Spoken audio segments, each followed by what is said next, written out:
UCLA is a university with unlimited possibilities for students that desire world-class academics and research, unmatched diversity, incredible cultural and social opportunities, successful alumni and career networking, first-class campus facilities, plus America's top intercollegiate sports teams. Located in Westwood, just a few miles from the Pacific Ocean, UCLA's 1 square mile campus is surrounded by famous cities such as Bel Air, Beverly Hills, Brentwood, and Santa Monica.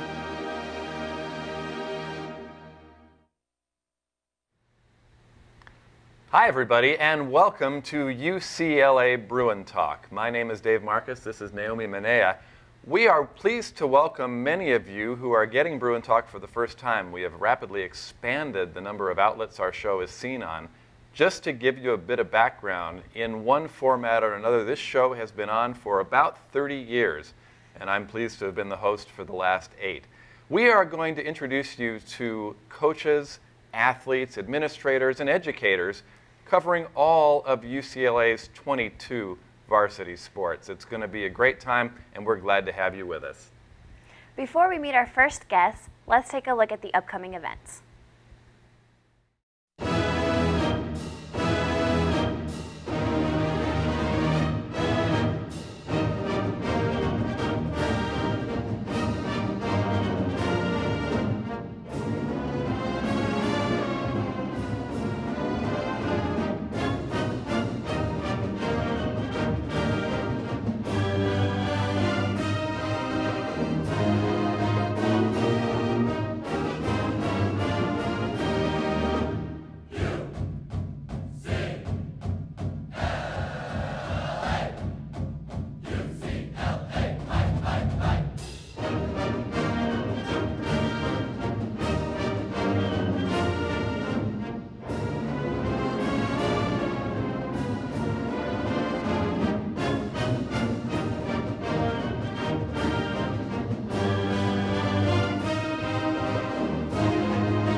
Throughout the history of UCLA baseball, a lot of Bruins have ended up in the major leagues. But team success has been elusive. That has all changed in Westwood. The head coach of the Bruins through 6 seasons, John Savage, got the Bruins to their best finish ever, all the way to the finals of the College World Series. And Coach Savage joins us today. Coach, congratulations on an incredible season. Thank you. It was quite a run. We appreciate all the support, all the Bruin fans, and hope to do it again. You started out last season winning 22 games in a row. I would imagine you felt you had something special going on. We really did. I mean, right from the get-go in the fall, we really had a bunch of chemistry and guys playing together, and we had good leadership at the top with our players and 4 good team captains, and it just kind of flowed, to be honest with you. I mean, the guys just got into the season in February, and we started playing really good baseball, and the young guys kind of incorporated their talent into our program, and it was just it was a good year. You had an incredible roller coaster ride, a little dip in the middle of the season, then you finished strong, got into the regionals. LSU, defending champions, came out here. You had Irvine in the region, and the Bruins pulled through to go to the super regionals. That must have been thrilling. Yeah, it was. I mean, the first thing was hosting. I mean, we played well enough throughout the season to host. Number 2 in the conference behind Arizona State, and the way to get to Omaha is to host, and we proved that this year. We held a really good regional at our place with LSU and Irvine and Kent State, and we were able to get through that and played Cal State Fullerton, the super regional, and then eventually on to Omaha. But it was quite an experience at Jackie Robinson this season. Now that super regional is going to go down in Bruin history. The team was down to its last out, and Tyler Ramatula hit one over the left field wall, and the next thing you knew, you were going on. Tell us about your feelings when that ball left the yard. Oh, just dramatic. I mean, they 2 outs, nobody on. Blair Dunlap had a walk, a 3-1 count, and then Tyler got into a 3-1 count. They threw a fastball, and he just jumped on it, and hit it over the left center field fence, and just craziness at the ballpark. I mean, our guys never gave up, and our fans never gave up, and it was just a memorable time in UCLA Bruin baseball history. After such a great season, what needs to be done to make it back to the World Series next year and maybe even clinch a title? Well, it's a good question. We have a lot of players returning. We really like our nucleus coming back. We did lose a core of pitchers, our bullpen specifically with Dan Klein and Matt Grace and certainly Eric Godell, and then our 2 starters with Garrett Claypool and Rob Rasmussen. But we got a bunch of good young players coming into their program, and we got a bullseye on our back now. There's going to be everybody shooting for us, and certainly our goal is to win the conference. That's our #1 goal. Well, let's talk about that bullseye. That bullseye got a lot bigger when you got to Omaha. You got more attention. The Bruin baseball program got more attention in that 10-day span than probably the last 30 years. Yeah. That really puts a target on your back now. Yeah, it does. I mean, it just goes to show you the quality of our players, really, and quality of how tough-minded our program was this past season. I mean, we had 18 hits against Florida the first game, and they were ranked 3 in terms of the national seeds. We were 6th, and we just went in there and played like we played all year. That was the fun part about it. We really accepted the challenge, but we know that the bar's been raised, and certainly we have to play up to that level. Last year, you played a memorable game against USC at Dodger Stadium, and you had a big crowd at Dodger Stadium. How did the experience of playing in front of so many people prepare your team to go into Omaha and 30,000 in the stands? Well, I think it really did. I mean, we had 15,000 at Dodger Stadium, and you had the UCLA section and the USC section, and it was almost like almost a football atmosphere, really. And it was just Dodgers put on a great show for us, and it was on FSN TV, and it prepared for us. It prepared for the next step, really. And we've been on TV quite a bit, but never really, I guess, at the ESPN level. Certainly in Omaha and the exposure that brings to your program, but that we're going to do it every year, Dodger Town Classic, and we're looking forward to it again this season. Now that it's after season, what off-season training does your team do? Well, they just work. They play a lot of summer baseball. Baseball is a game of repetition. Baseball is a game of playing a lot. Our guys go out to the Cape Cod, Team USA. We had 2 Team USA members with Garrett Cole and Steven Rodriguez. We had several guys up in the Northwest playing. So it's about getting at bats. It's about getting innings, and then coming back and then getting in the weight room for about a month before our fall season starts. So baseball is a year-round deal, and like most sports are, but it's a game of repetition, and it's a game of hand-eye, and it's just a continuously improvement on your skills, really, in terms of playing the game at a high level. You have a new addition to your coaching staff. Tell us about T.J. Bruce. Coach Bruce, very good young coach. Played at Long Beach State.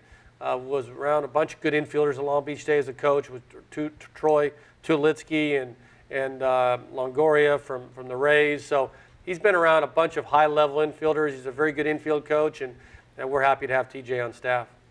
Coach, we have to mention, and of course we talked about Tyler Ramatula. Yeah. I mean, what an unfortunate thing. Yeah. He gets hurt after hitting the home run in the team celebration. You had to make some fast adjustments on the fly. It looked like your team handled it in stride. What kind of discussions did you have with your guys about the need to step up? Well, it was just kind of didn't have to be said, really. I mean, they just knew it was very, very unfortunate. Tyler was a big reason why we were in Omaha, and after he got hurt, we had to shuffle the deck a little bit and move Cody Regis over to second, and we moved, SB, even playing at third base most of the season, but Trevor Brown played a little bit of third base, so then we had to move the first base situation a little bit. So it was a big adjustment. It may have caught up to us a little bit at the end with Tyler not playing. We lost Cody Kiefer after that USC dramatic home run, and so, but that's baseball. It's a game of adjustments, and it's a game that people have injuries and so forth. But we were all heartbroken, really, because Tyler just played such a big part of our success and our run to Omaha and not being able to play. But he was in the dugout, and he experienced it, and we know we're going to get that player back next year. Oh, he was a great cheerleader in the dugout. He got almost as much face time as you did on camera.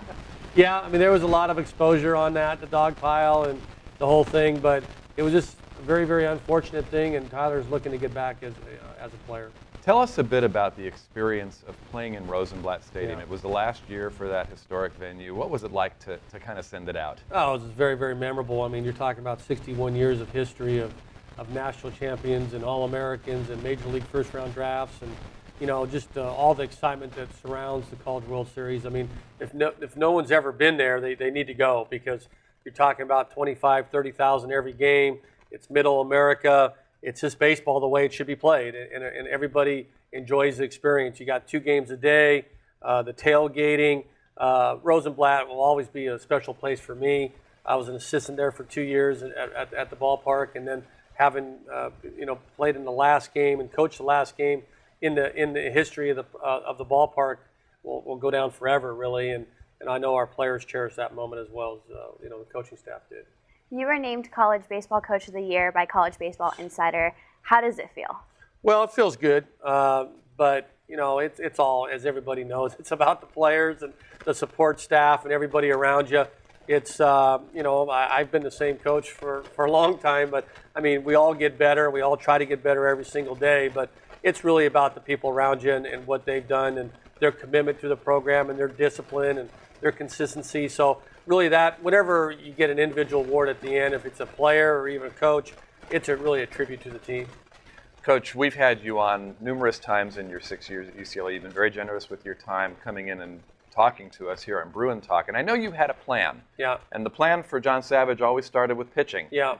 At some point, when did you put it together in your head that, hey, we really belong at the elite level now? We've really made that step. Yeah. When did that kick in? Well, just wearing the 4 letters of UCLA, you know that the bar's been raised and you need to play at that level. We've been to regionals for the last 5 seasons, so we've knocked on the door a lot, and we just have not been able to get through that door. And it just all came together. Our veterans, like I said, our sophomores and our juniors, and then even our freshmen, the pitching really stepped up this season. We had 700 strikeouts.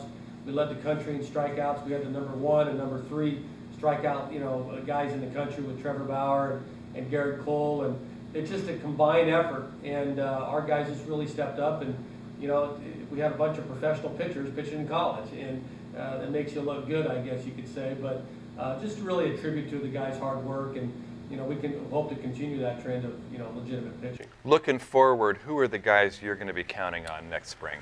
Well, of course, Garrett Cole and Trevor Bauer and Scott Griggs needs to step up. He was a freshman last season. He threw an inning in Omaha. He's got a big arm, 94, 95 miles an hour. We have 3 tremendous freshmen coming in the program. Adam Plutko was a 6th-round pick of the Houston Astros. Zach Weiss, who was a 10th-round pick of the Pittsburgh Pirates. And then Nicholas Vandertig, a later draft of the Toronto Blue Jays. So 3 very high-end, very talented freshman pitchers coming in. We have Jordan Haver, Mitchell Beacom coming out of the bullpen. So we have plenty of guys. Some guys have done it before in Cole and Bauer. Some guys that are coming into the program that are expected to be those types of guys.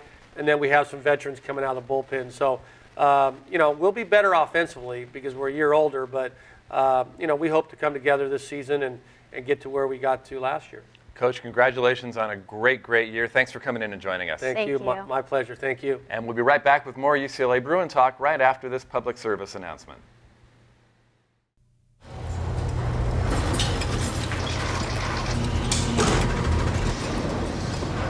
A trophy can be made just about anywhere. But there's one place where champions are made.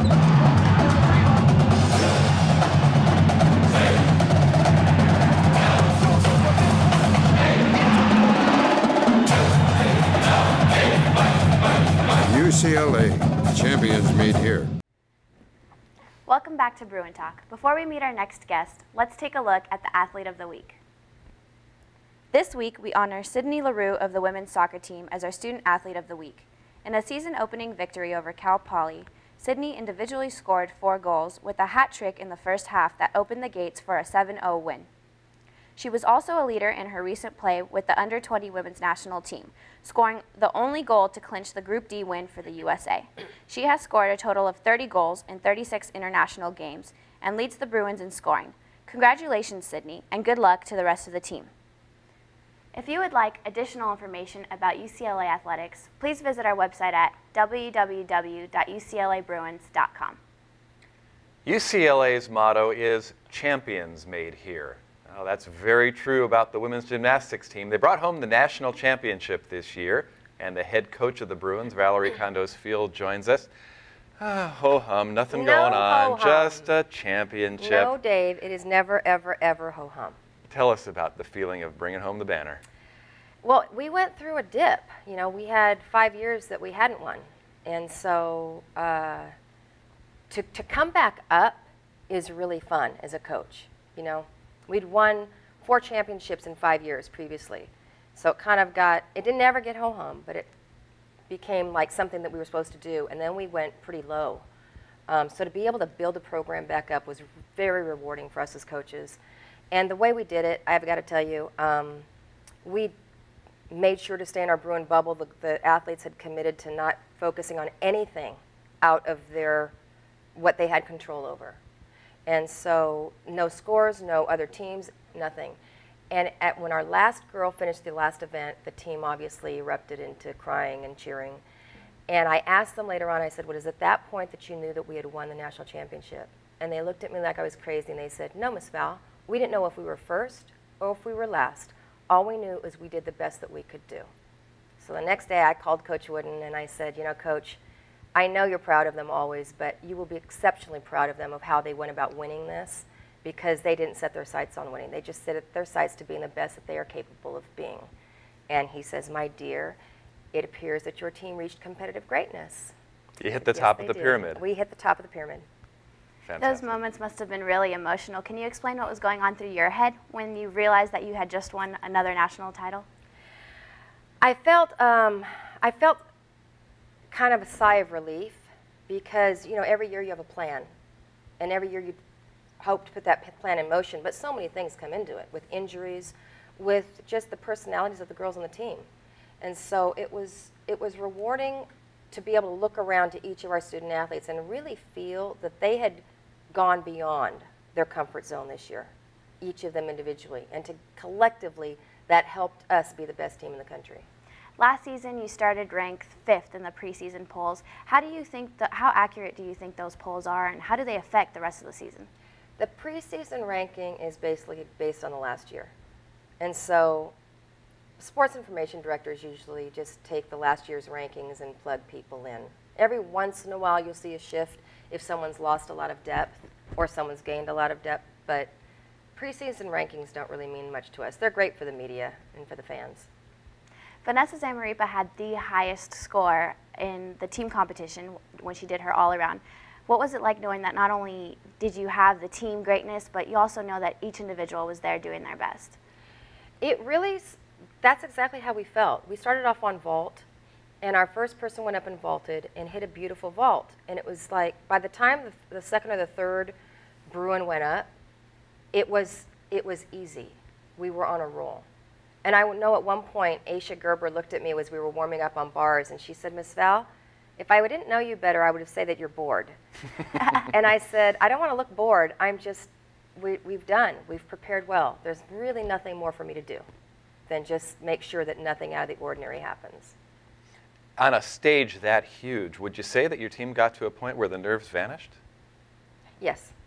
The nerves, they were able to label them enthusiasm and excitement instead of nerves and stress.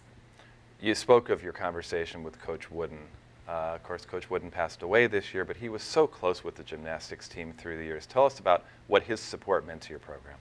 His support always just feels like the foundation and the base of what we're doing. It's like we're disciples of Coach, who's, you know, has a very strong faith and is very religious himself. Everything we do in this program is based on being the best that we can be, and not about winning. Being humble in our victories.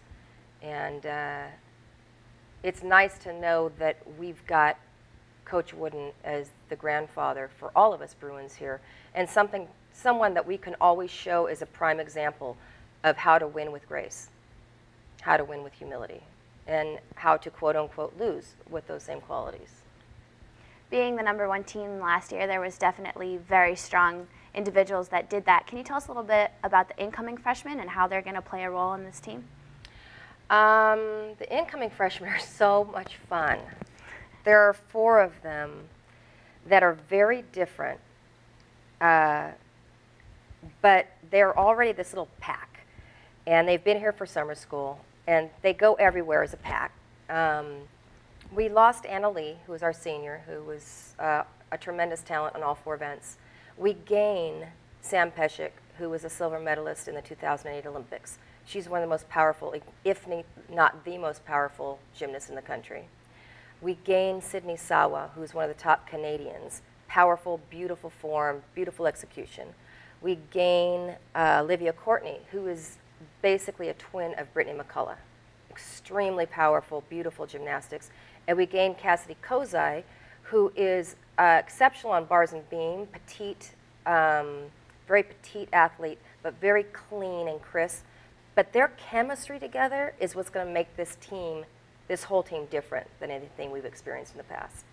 Among other things, Vanessa Mariba has now gone up to the elite level. Can you tell us a little bit about this process and what it means that she's going to be doing both? What Vanessa did this summer was made a statement for all of collegiate gymnastics. She's the first female collegiate gymnast to make the U.S. national team since 1985. So it's not something that's easily accomplished. She competed a vault that is the highest valued vault of any female in the world, the Chung Fei. Oh, I know about that. That's where you move your furniture and you have a water feature. That is feng shui. Oh, okay.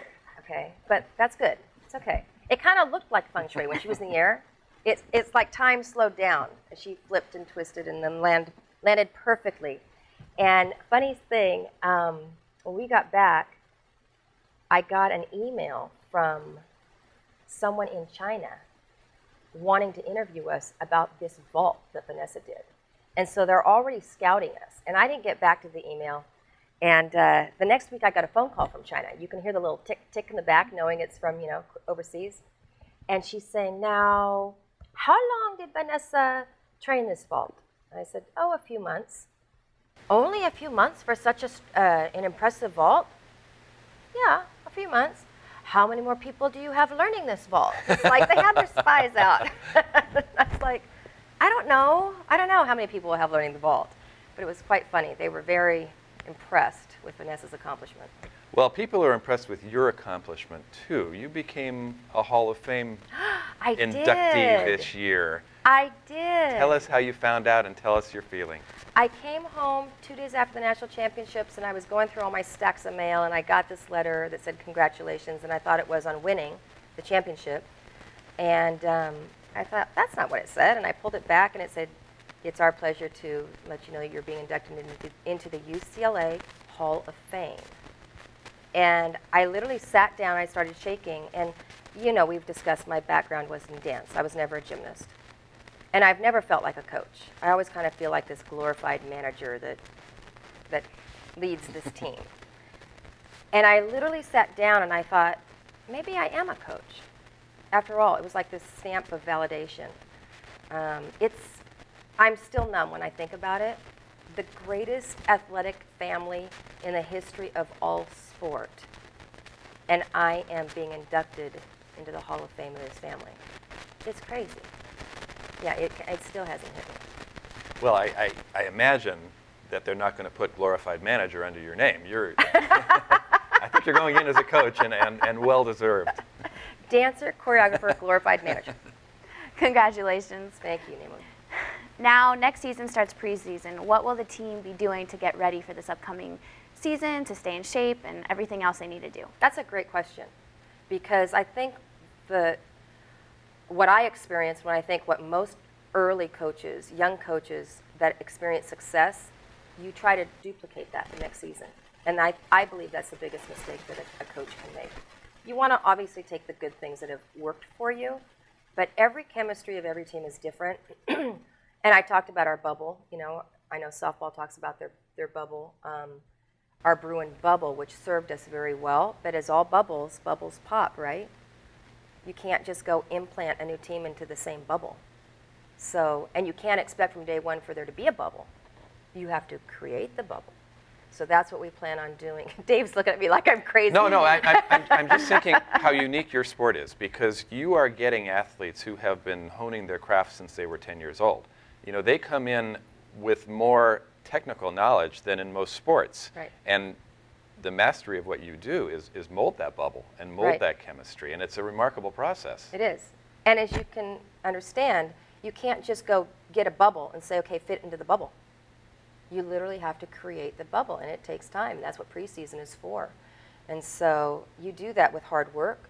You do that with we do that with a lot of inter squads and a lot of team challenges. You know, not even gymnastics. We'll play volleyball, we'll swim, we'll do races just to get them competitively, to get that competitive edge going and to start building that team. So it's a fun process, but that was a great question because it's not like, ooh, we found the magic potion and we're just going to go sprinkle that on the girls and we're going to win again.